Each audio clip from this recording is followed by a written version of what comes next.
Life isn't fair, sometimes it's brutal. We all experience pain and injustice. In those moments it's easy to feel like a victim, powerless, defined by what's been done to you. That feeling is heavy, convincing you that your future is stained by your past.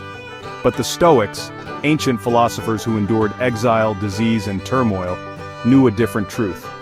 We can't always control what happens, but we always control how we respond. This is the most important choice you'll ever make. Will you let adversity define you, or will you use it to grow? Down one path is victimhood, passive suffering, stuck in the moment of your injury. Down the other is resilience, strength, and growth. The world will offer you sympathy, but comfort alone doesn't build anything. The Stoic path asks you to see pain as a starting point, not a final destination. It's not about denying pain, but refusing to be defined by it. Adversity is guaranteed. The real question is, what will you do when it arrives? Will you accept the label of victim, or see the event as a challenge, an opportunity to forge a stronger self? This isn't a one-time decision, it's a choice you make every day. Today you decide which path to walk. You can be the person who was hurt, or the person who overcame. The choice is yours, and it's made in every moment. The Stoics remind us, you are not what happened to you. You are what you choose to become.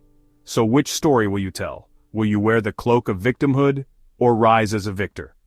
The path is open. Step forward. In ancient Athens and Rome, Stoicism emerged as a practical guide for living well, especially when life was hard. Its teachers, Epictetus, a slave, Seneca, a statesman, Marcus Aurelius, an emperor, lived through war, betrayal, and loss. Stoicism's core idea is simple. True happiness isn't found in wealth, health, or reputation, because all of these can vanish. Instead, happiness comes from within, your character, your choices, your judgments. This is the dichotomy of control, separating what's up to us from what isn't. When you feel victimized, you focus on what was done to you, something outside your control. The Stoics wouldn't tell you to ignore your pain, but to shift your focus to your response. Your thoughts, your meaning, your actions, these are yours alone. Your mind is your fortress, unbreachable unless you allow it. Stoicism isn't about suppressing emotions or becoming cold. The Stoics felt anger, grief, and fear, but they learned to observe emotions without being ruled by them. Emotions are signals, information to examine with reason. Is this anger useful? Is this fear helping me? Don't suffer in your imagination over what's past or what might never happen.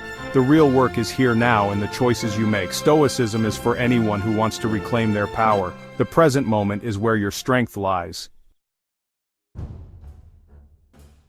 The Stoics mastered a kind of mental alchemy, turning suffering into wisdom and resilience. Every hardship contains a hidden opportunity. The obstacle is not blocking your path, it is the path. Like lifting a heavyweight tears muscle so it can grow stronger, adversity can build your character. A betrayal can teach discernment, a loss can reveal what truly matters. Failure can teach humility. The pain is the price of the lesson. Whether your victimhood is real or perceived, the feeling of powerlessness is the same. The Stoic response, ask, what can I learn? How can this make me better? This shifts you from passive to active, from victim to survivor. It's not about blaming the victim but empowering the survivor. No one else gets to decide who you become. You can use what was meant to destroy you as fuel for growth. Become the alchemist of your own life. The fire that was meant to consume you can instead forge you. This is the ultimate victory, not just surviving but thriving because of what you survived. You can't heal what you won't face. The first step from victim to victor is radical honesty, seeing yourself clearly, without excuses. Admit the truth about your pain and your own role in your suffering. Blame is a shield for the ego, but it keeps you trapped. Honesty unlocks the cage. Acknowledge your feelings, grief, anger, fear without judgment. Then ask, am I replaying the event, keeping the wound fresh? Am I clinging to victimhood because it's familiar? Maybe you've used your past as an excuse not to try, or indulged in self-pity for sympathy.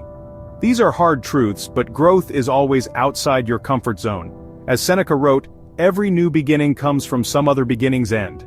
End the story of powerlessness to begin the story of strength. Radical honesty is a daily practice, self-examination that lets you see your true self. Only with unflinching clarity can you start building a stronger, more resilient you.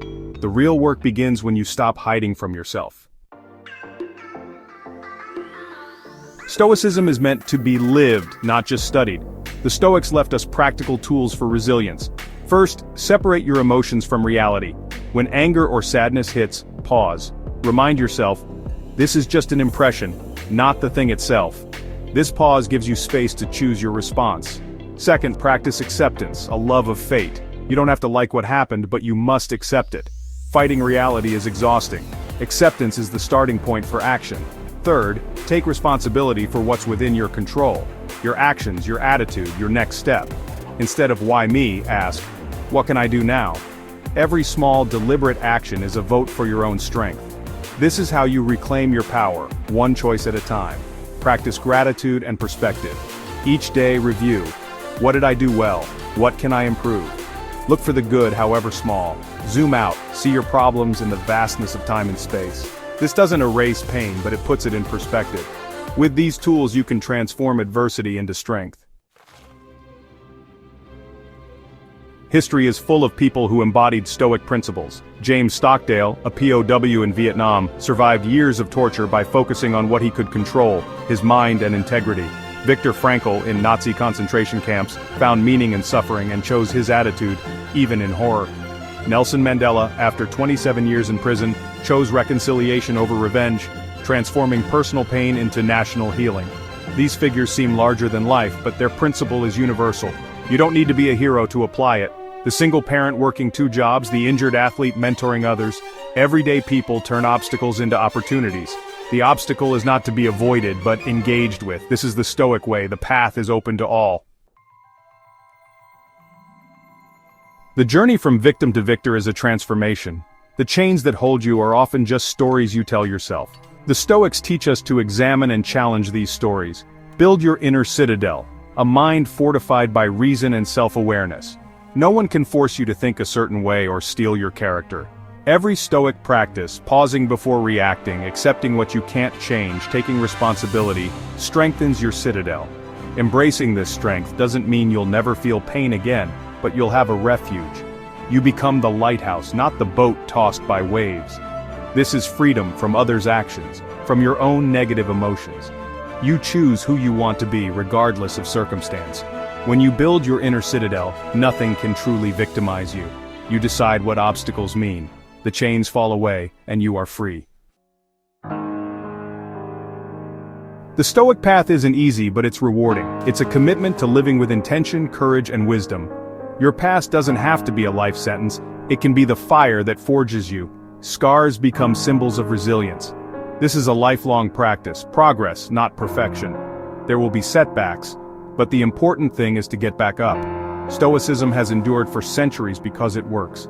Strength isn't the absence of hardship, but your response to it. By practicing honesty, focusing on what you control, and seeing obstacles as opportunities, you can change your life. You have a choice: remain defined by your wounds, or use them as a foundation for growth. The fire of adversity comes for all of us. Let it find someone ready, someone who has been training. The path is clear. It's time to start walking. Please like this video and subscribe for more insights on Stoic teachings. Your support helps us grow and bring you more empowering content. Thank you.